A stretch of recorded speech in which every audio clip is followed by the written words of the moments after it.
Good morning, everyone. We're going to get started in just a couple minutes. We have another minute or so we'll let people join. Thank you to those who have joined us. And if you want to introduce yourselves in the chat, that would be great.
Okay, we're going to get started. It is 11:15, at least on my phone, although my phone and my computer don't sync for time. So I'm going to use the phone. Welcome, everyone, to our workshop on leading effective meetings to move your team and agenda forward. My name is Nadine Katz, and I'm from Einstein Montefiore in New York, and I'm the current APGO president. Co-facilitating this workshop this morning is Dr. Camille Clare from Downstate University, also in New York, and Dr. Helen Morgan from the University of Michigan. As mentioned earlier, all the bios with everything else is available, but we want to make sure that we have plenty of time for discussion instead of introductions. But please put your names and where you're from, what your role is, in our chat, so that we know who is in our group this morning. And we thank you for taking the time to do this and for choosing this, because what most people think about meetings, it's interesting to have right now, we have 36 people who are choosing to talk about meetings. And I am guessing that it's because so many of us don't get to attend effective meetings that really do move agendas forward and lead to advancement. Next slide, please. We do not have any disclosures. Next slide, please. And we thought we would have people introduce themselves again. If you can put your name and your roles. I think that it would really be helpful also for people to network, which is one of the other opportunities, especially for more junior faculty, that when you get to attend a meeting, whether it's virtual or in person, really important to get to know the people. Take advantage of the time that you are giving from your schedule so that you can get to meet people. But specific to what this workshop is, in getting a sense of who people are. Next slide, please. We would like to get a sense of how many meetings do you attend per month? And if you can just put that in the chat.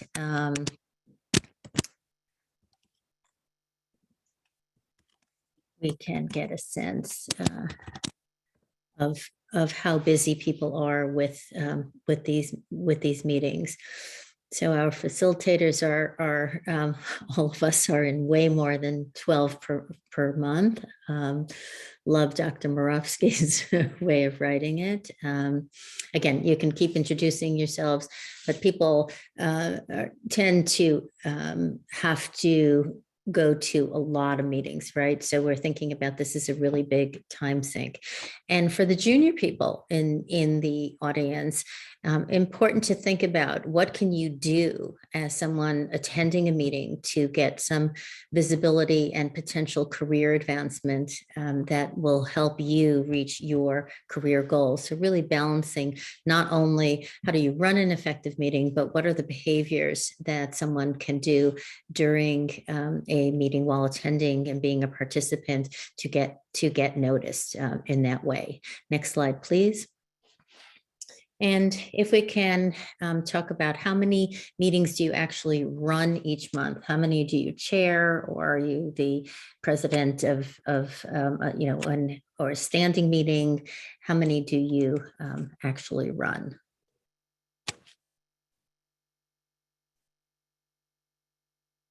So we have, so the chairs seem to run a lot of meetings. See that. Dr. Moore Simas as a chair, and Dr. Claire, I know you run a lot of, it's 100 choice again. Yes, we didn't want to depress anyone.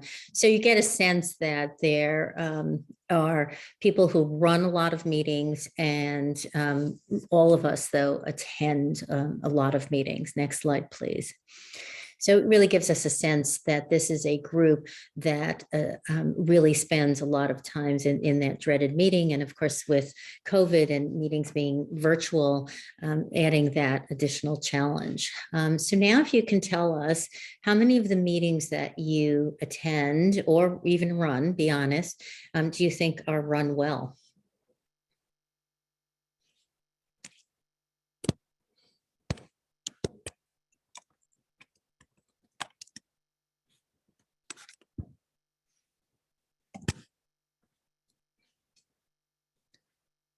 So it seems like we definitely have some opportunity here, although I'm interested that someone wrote 61 to 80%, definitely well above our average of either 40 to 60 or less than 40%. So definitely, again, room for improvement about how meetings are actually run, and are they effective? Are they moving the work ahead?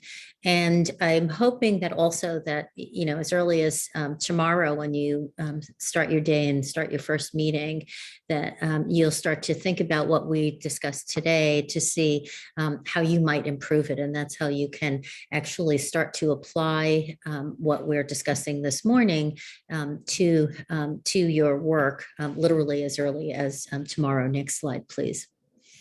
So we normally, just, you know, if had we been in person, we would have done all of that with cards of different colors. And having done this workshop many times, it's really interesting when people end up saying that they need to use all the cards, and there's just this array of color in the room to show how much opportunity there is to improve how meetings are utilized and how we handle them. And to get a sense of how do you define a meeting that is run well, if people could put in the chat, you know, make some comments about what do you think would define a meeting that is run well. And again, if you want to be giving this type of presentation to your faculty or at your institution, to use a flip chart if you were doing this, and people would be essentially calling out. So yes, respect for time that we see. Everyone has a role. Again, time, start on time, end on time. Really very important, and it does show respect, and it really really allows people to allocate their time. Clear agenda, really important. Active participation. So active participation, an interesting one, because for some people that can be challenging, whether it's because someone hijacks the meeting or there's someone who over talks. Hard, sometimes more challenging for people who are more shy, or for the introverts, and for people who like to listen first, process the information that they're hearing, and then make their comments. And as the person running the meeting, and we'll be sharing some tips later, but just to point out, it's the responsibility of the person who is running the meeting, who's in charge of the committee, to make sure that everyone is heard. We hear, the importance of agendas. If you not only having one, but distributing it, really important. And as you write your agenda, it also gives you the opportunity well in advance of the meeting to make sure that you are including all those key stakeholders. And sometimes it's the meeting before the meeting, or the meetings before the meeting, that can be really so important.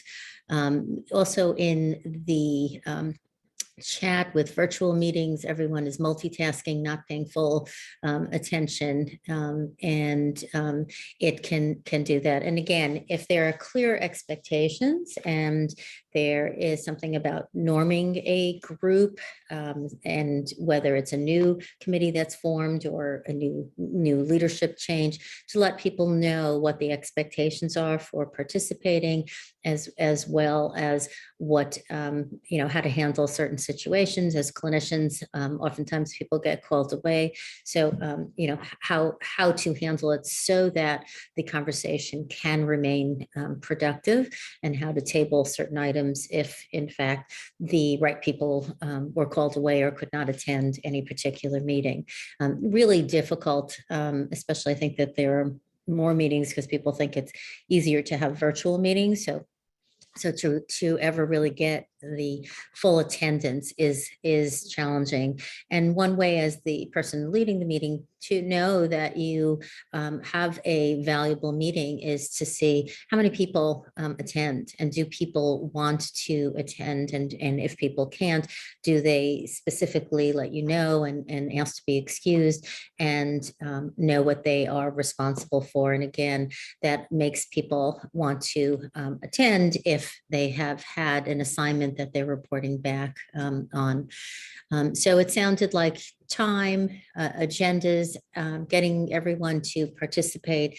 And again, for the more junior faculty to think about what can you do during the meeting that can help you, one, learn from what people are saying, and the content, and make your contributions from your lens, but also what behaviors and how will you handle when you want to speak, when you want to comment in a chat, or if you cannot attend. Again, that shows that you are responsible, that you're interested in, and someone that the medical school, the hospital, might want to call on for other projects. So really important. Next slide, please.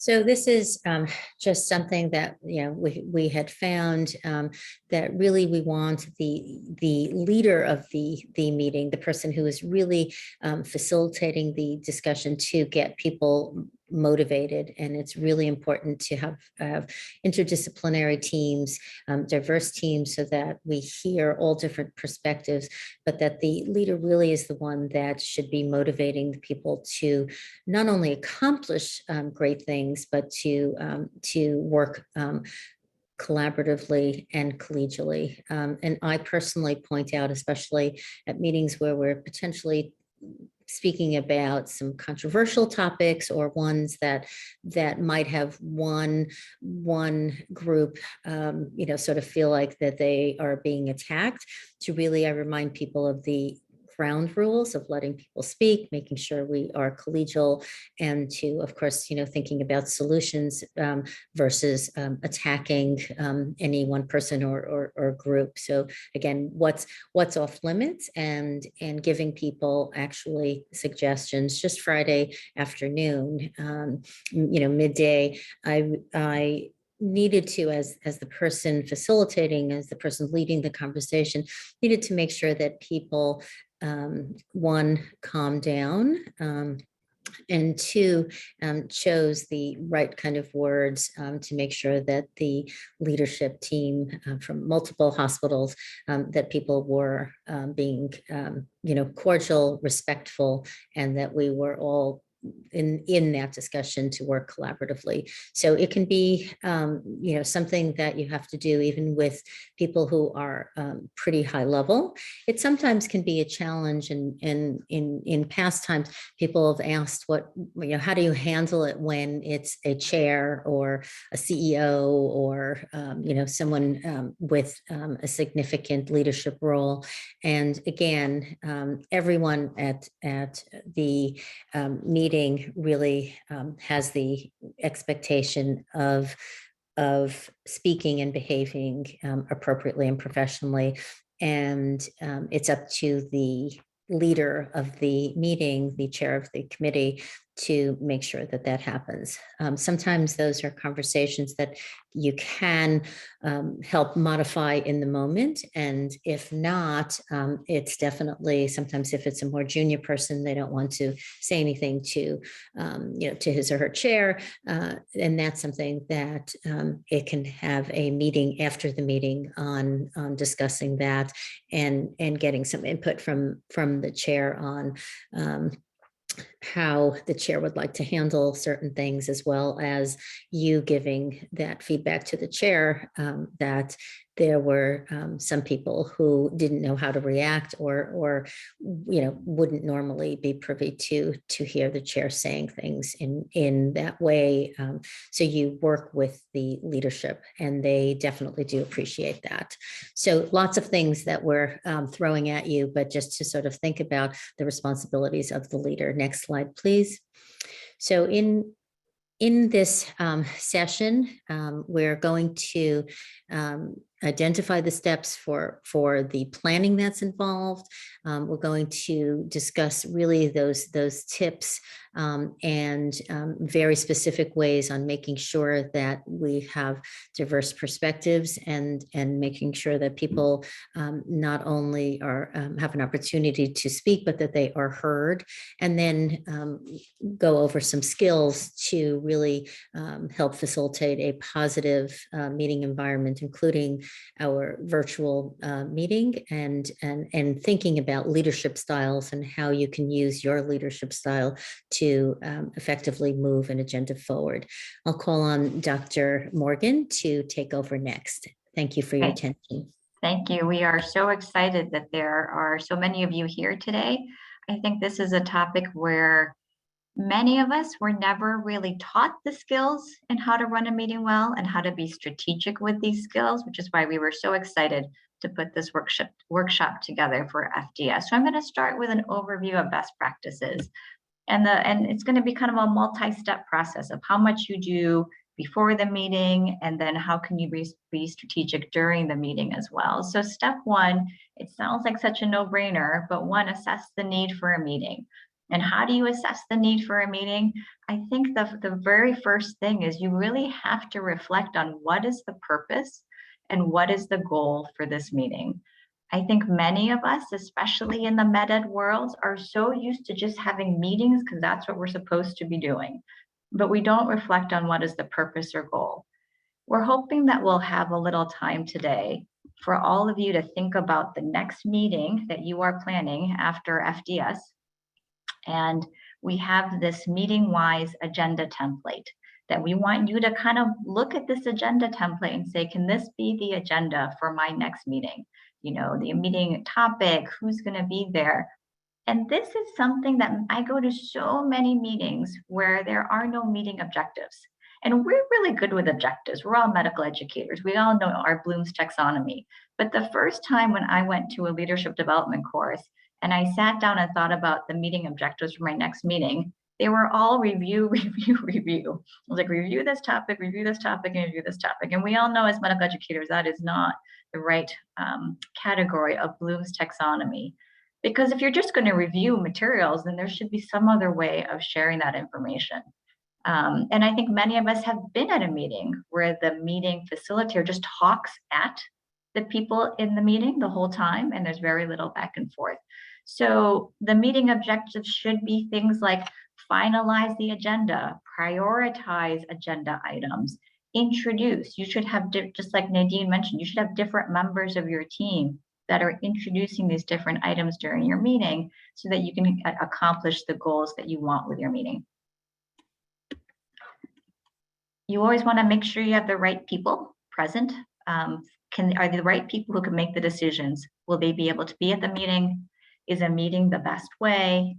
And is it a good case for using resources? Now that we're 2 years into Zoom, nobody wants to do evening and weekend meetings. You have to make the meetings count now because we're all sick of being on Zoom. Nadine talked about the importance of always having an agenda, and I think several of you mentioned in the chat, you want to have the agenda ahead of time. Absolutely right. It's like you saw the slides. Ideally, you want to send the agenda out 2 to 3 days in advance with supplemental materials. We all know that there are different leadership styles and different personality styles. Some people really need to have some time to process before the meeting itself. It also helps you to process and organize your thoughts if you send out the agenda 2 to 3 days ahead of time. In all my years, I had never seen this bell-shaped agenda until we were preparing this talk, and it makes so much sense. But when you prepare your agenda, you want to have this bell-shaped curve to it, where you start out with your introductions and your minutes. We'll talk a little bit about your icebreakers, then go to your short discussion items and leave the really meaty, long discussion items in the middle. Why? One, people will hopefully feel a little bit more comfortable at this point, being able to share their perspectives, especially the shyer, more introverted people. Also, people always come late and have to leave early from meetings. You know that the important topic will get covered if it's in the middle. You want to end with an easy item. You want to end on a positive note because you want people to walk out of that meeting and be like, that was an amazing meeting. We just got some stuff done. And I am so glad that I attended and I was actively participating.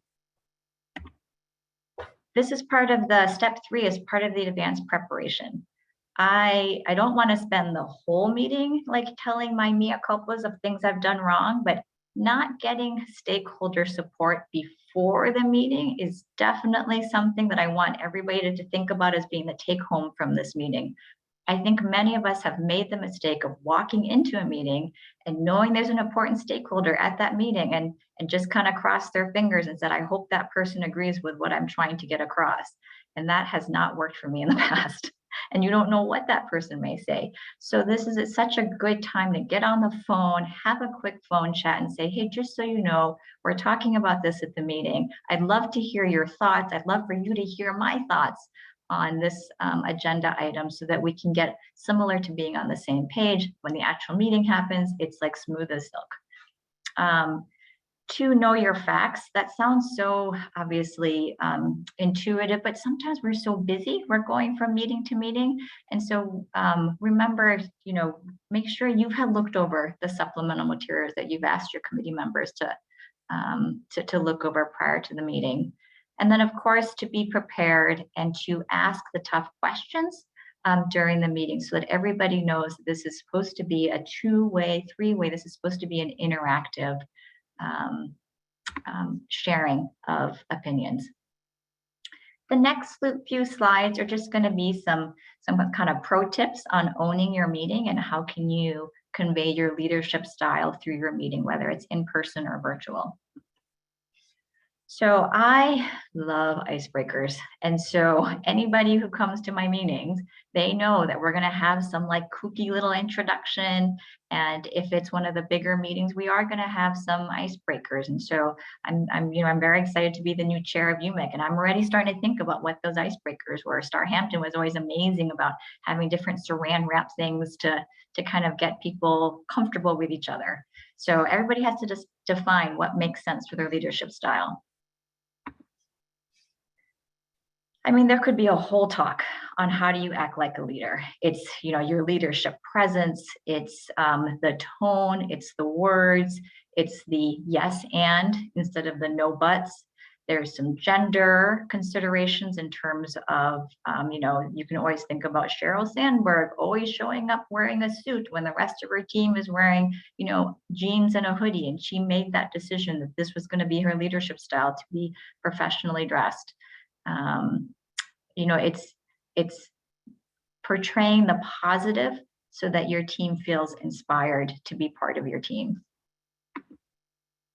And then Nadine mentioned the setting the ground rules, which is so important in this day and age when we are doing virtual meetings a lot, and we don't want people necessarily doing all of their digital things at the same time. So I just attended a meeting where at the beginning, Nadine said, we really want people to be engaged, or the facilitator in Nadine's meeting, and said, we are going to have times where you can check we'll have break time so that you can deal with clinical matters, but we want you here and engaged during the meeting itself. And I think that really helps people to know that we're acknowledging how hard they're working and how hard they are multitasking. But at the same time, their time is valuable, our time is valuable.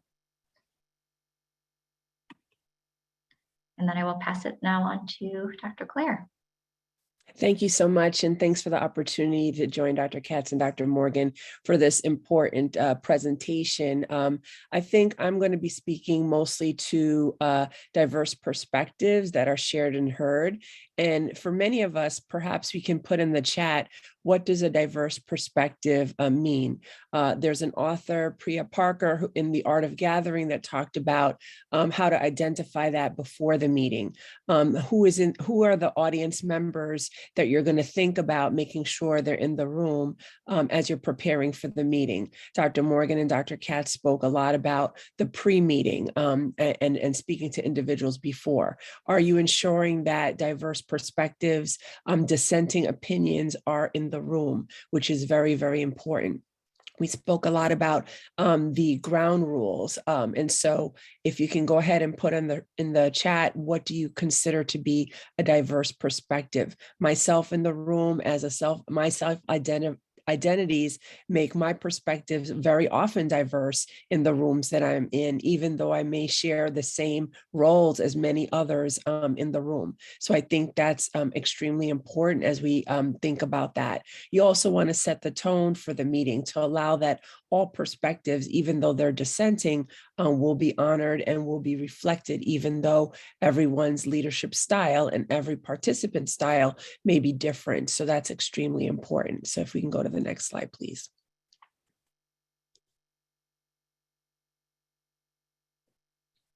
So in order to make it comfortable for as a leader to take risks, there's something that's called having gracious authority as a leader. So what that means is that you set the stage for the meeting, you set the tone, you set those ground rules that Dr. Katz mentioned in the beginning in order to make it a safe space and comfortable for individuals to consider what they want to speak about and what they want to offer in the room. There's always going to be a quote unquote alpha individual, or the person that dominates the meeting, who wants to really almost take over the meeting. And you want to really lay the groundwork that maybe we don't want to hear that person's perspective initially. Maybe we want to hear the dissenting perspectives initially. So that's really, really critical to, again, ensuring that everyone's perspectives are heard.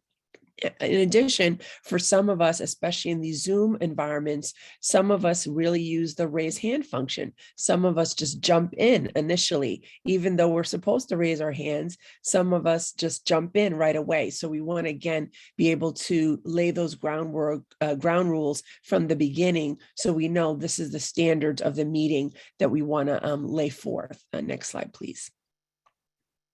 So you want to, again, include everyone when you make the plan. Do you really have those perspectives, those stakeholders' views?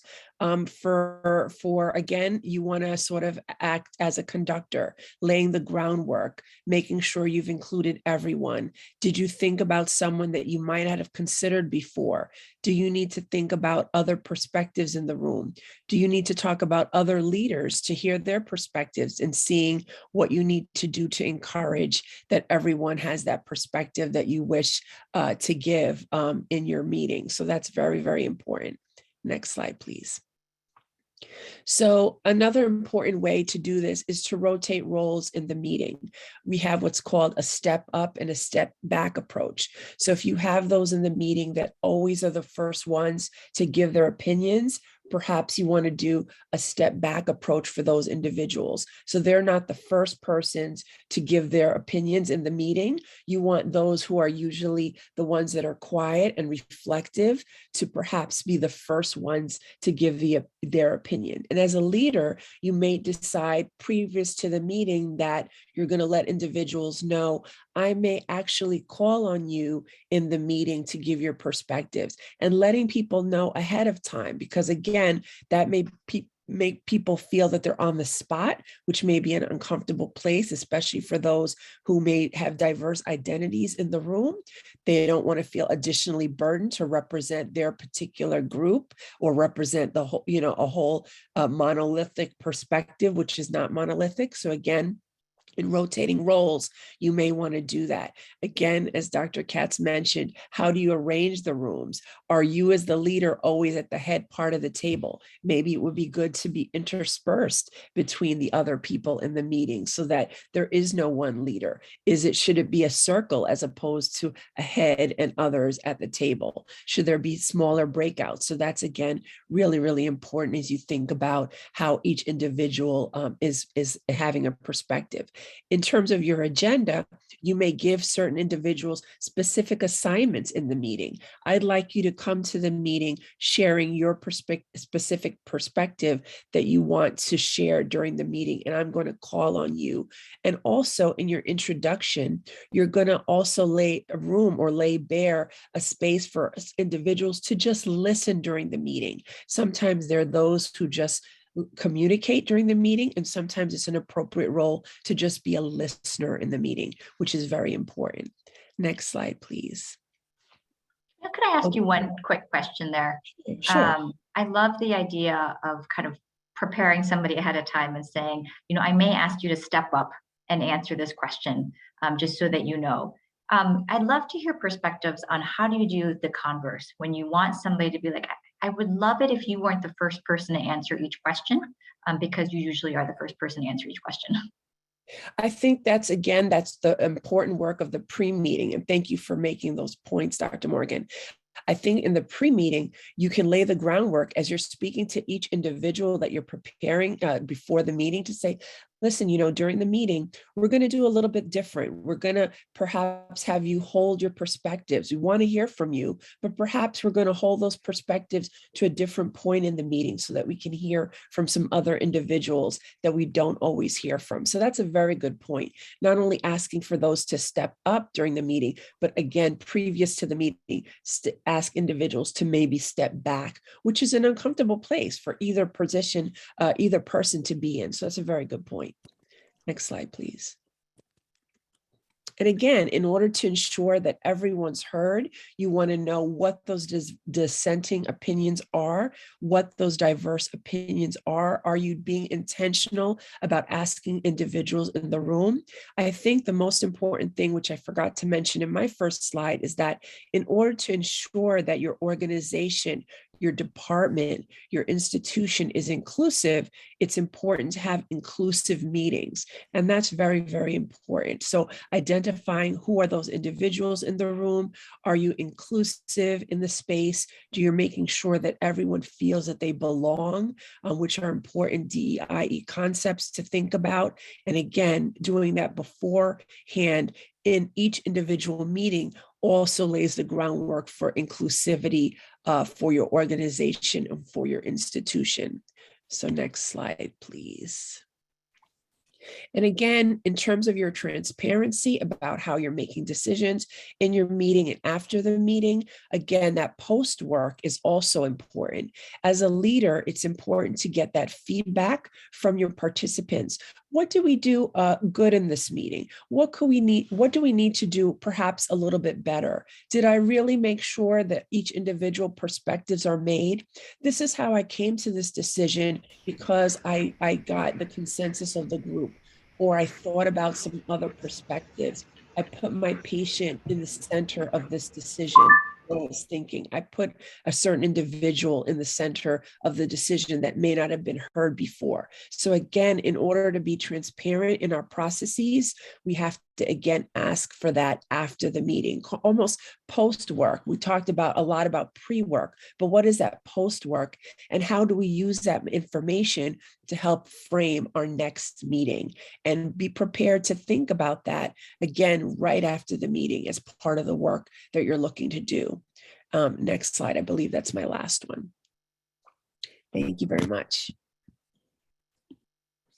Great. I wanted to see if there were any questions before we moved on to our our homework, our group work, or individual work. The chat is going wild, and everyone, sharing tips. And I think that there are two questions, the last two, about the appropriateness to table a discussion if a key person is not available, or again, to make sure that their perspective will be heard. So I'll start with that one, and then there are a few more for us to answer. And I do think that that's a very important question. Thank you for posing it, because as the chair, it's balancing everything. And again, in the chat, we were sharing lots of tips on how do you balance it, how do you make the conversation continue to move forward. But if a key group is not there, then it's really the leader to decide, do we table the whole discussion? Do we handle part of it?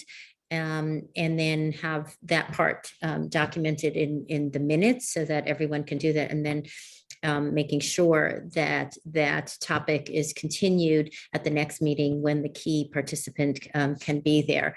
I think both are appropriate, but if it's really a charged issue and you really need to make decisions, having the key stakeholders present. And sometimes it means inviting a guest to a meeting to make sure that all the different perspectives are held, definitely appropriate. So you can table even important things. And again, if you present it as that this is important that we have all the key people, because again, not because we just want to hear people speak, because we are going to make decisions and then act on those decisions, then that's how, again, people start to value the importance of that, because making a poorly informed decision without all the facts, without all the information, without all the data, is not going to be helpful.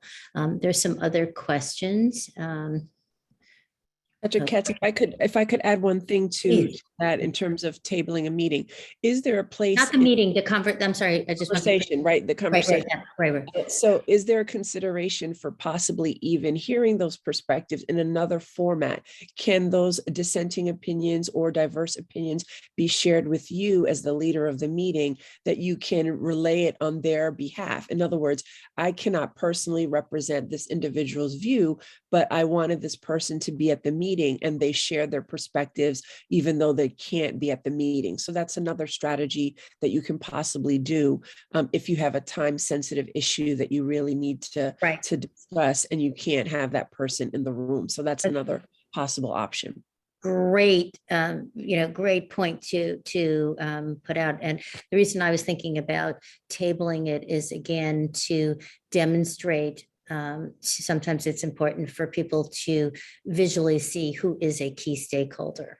And when thinking about interdisciplinary teams, there are some groups that are often overlooked, but definitely to make sure that you're giving them the voice.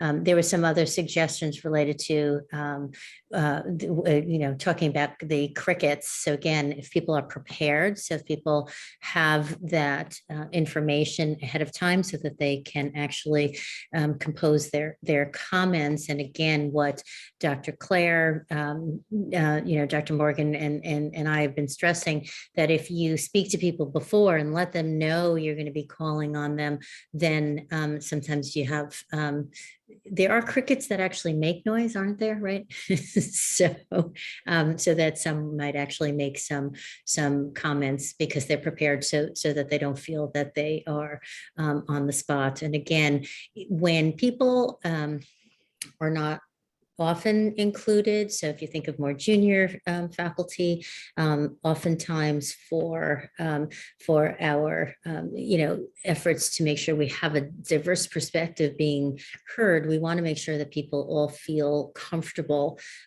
making their comments.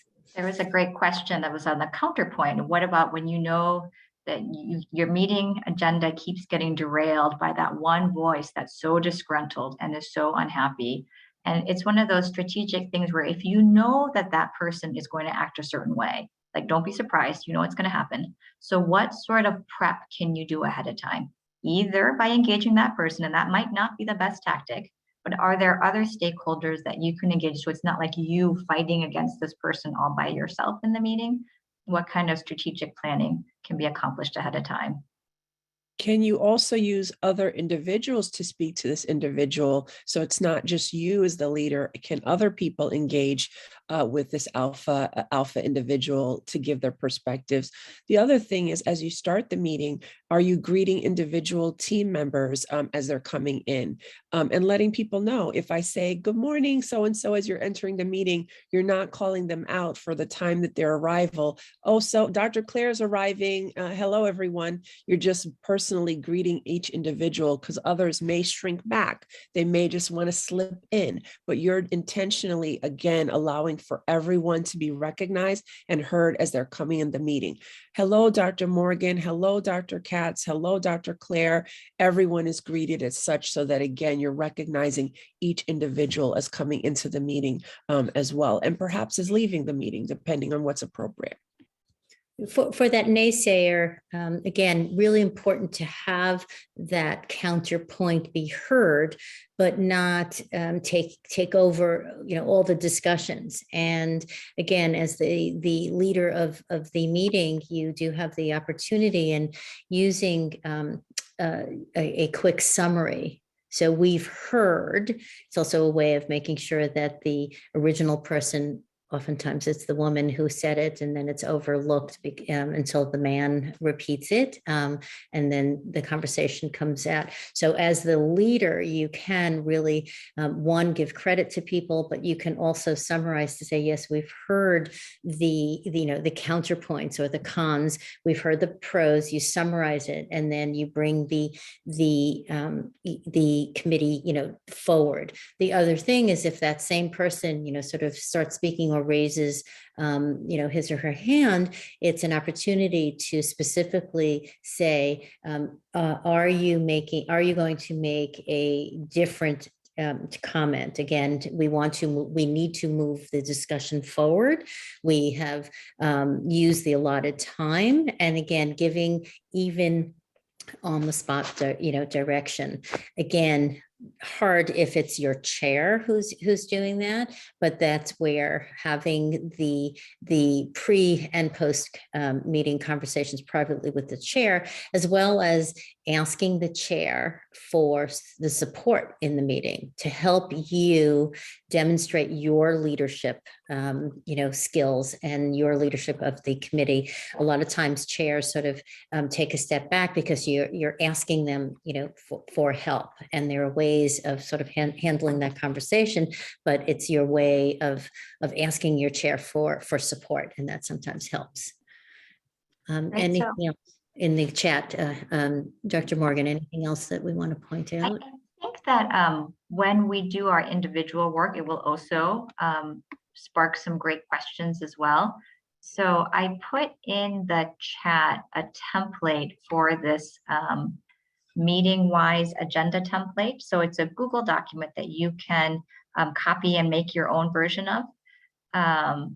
And I think all of us have a meeting coming up either this week or in the next few weeks, and we want you just to sit down. It is 11:57 right now. We thought you would just spend, next 4 or 5 minutes just thinking about your next meeting and filling these things in. You can, of course, always personalize it. Like Sam Kempner knows, I always add in a kudos section. for people who ran a 5K or had a baby or published a paper. Because that's just something that I like using words of praise as one of my love languages. So how would you personalize it? So any questions about it before everybody able to access it okay? Then why don't we plan on coming back at 12:03? We'll turn the recording off and then have you just work on this document a little bit.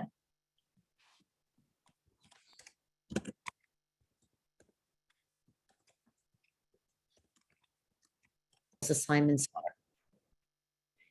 So that you can have all those assignments clearly that people know. Again, the meeting that I was referring to, my Friday meeting, which is one of my more challenging meetings to facilitate. Before we end with the thank yous and the pleasantries, I review the key assignments so that people know. So again, then people are clear, and then I follow up with them after the meeting to make sure that they know what we are expecting them to come prepared with. And that again shows you respect your committee members, that you're there to support them, and that you value what their input is going to be. And then the materials that we've talked about, making sure people have that in advance. Maybe Dr. Morgan, if you want to just go through like what the schedule of the meeting is, if you scroll up a little bit to sort of say how long and allotting time, for the different sections. Sure. So this, so I think you guys all saw is the way that the template works is you have the meeting, you have all the roles, the objectives, the pre-work, and then this is really the meat and potatoes of what the meeting will look like.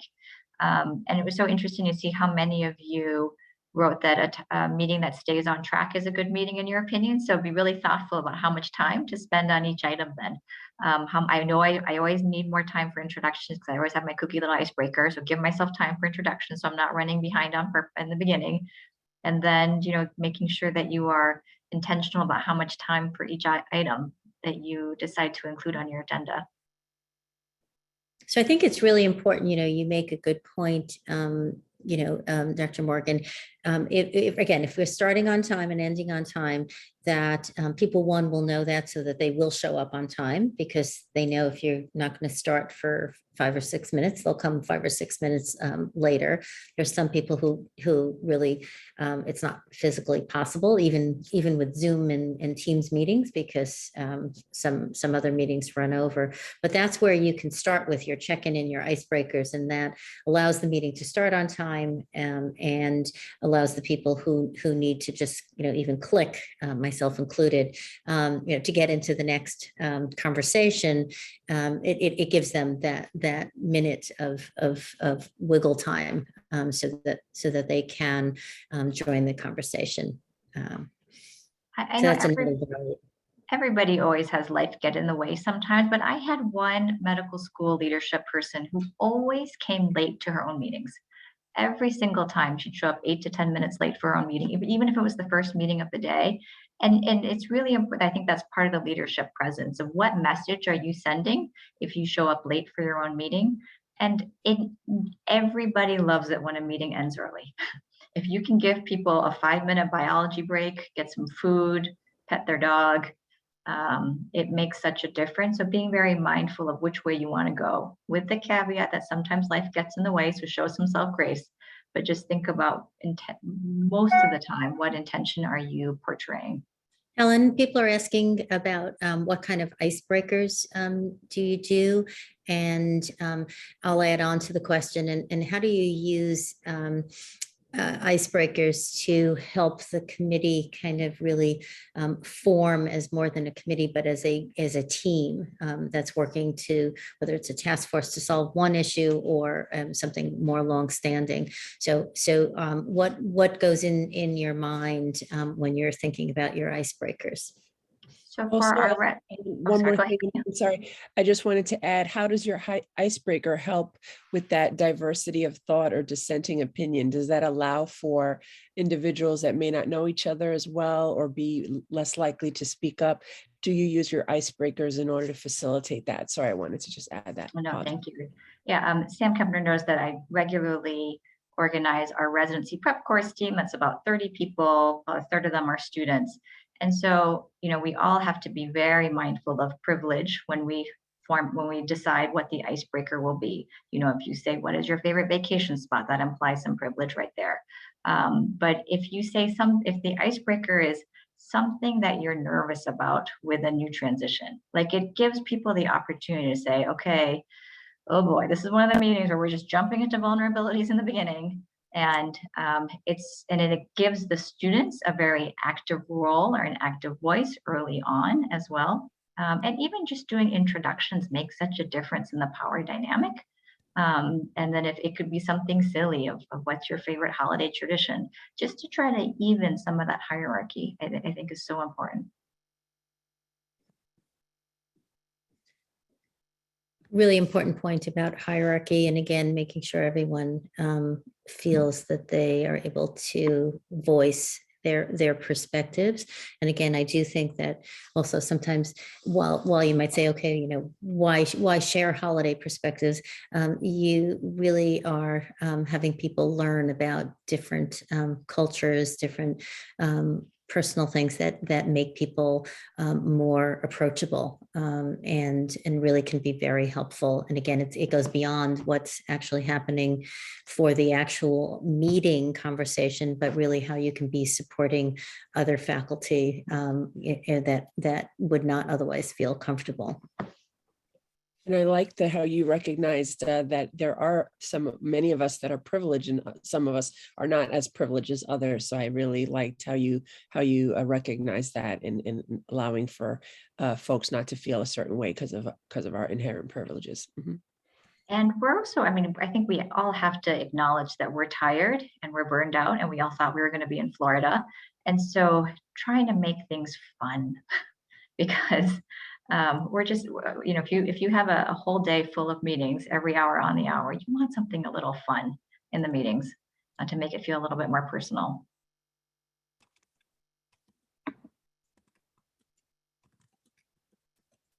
Any other questions? And I love Isabel's point about how you need to give yourself the mental energy to think about this.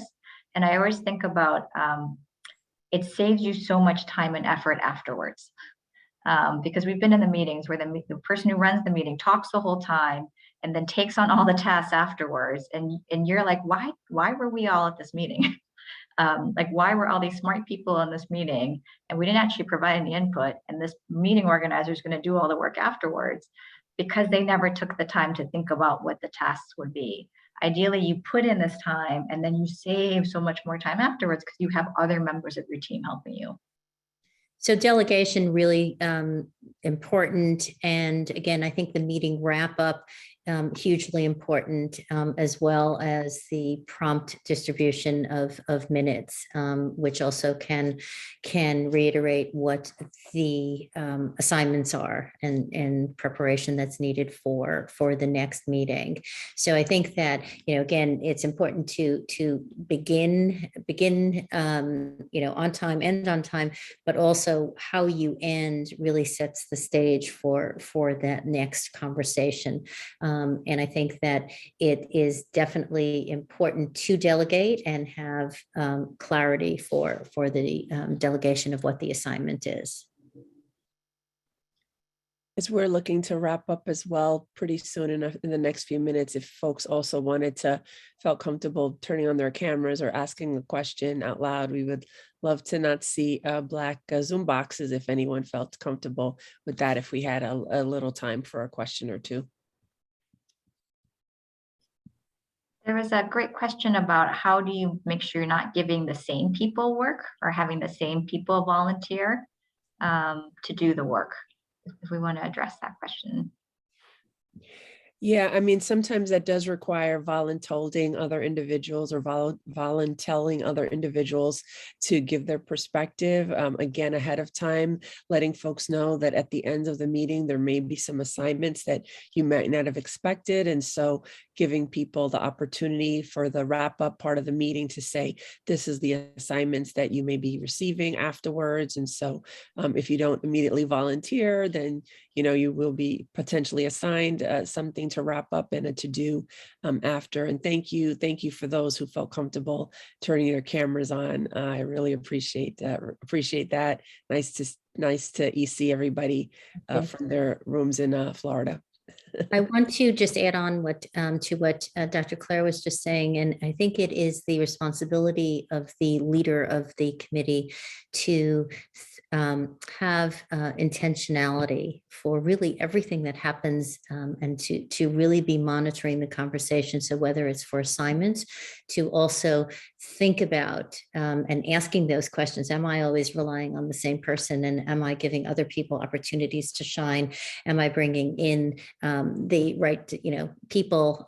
Are we having the right type of conversation? And that's how, when you think about it, it's not losing control of the meeting. And while you're not controlling what people say, the content, you really are responsible for managing the conversation so that the group, again, can make an informed and best decision so that you can implement. Again, if you don't need to have conversation or action, then you don't need the meeting. And I think we have like 1 minute to wrap up.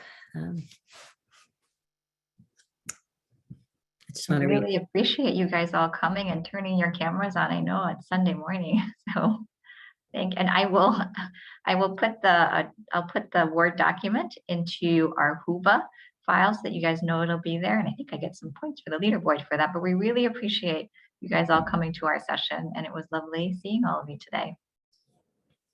Thank you all so much. Thank you very much. Thank you, Dr. Surrender, for your comments. Appreciate it.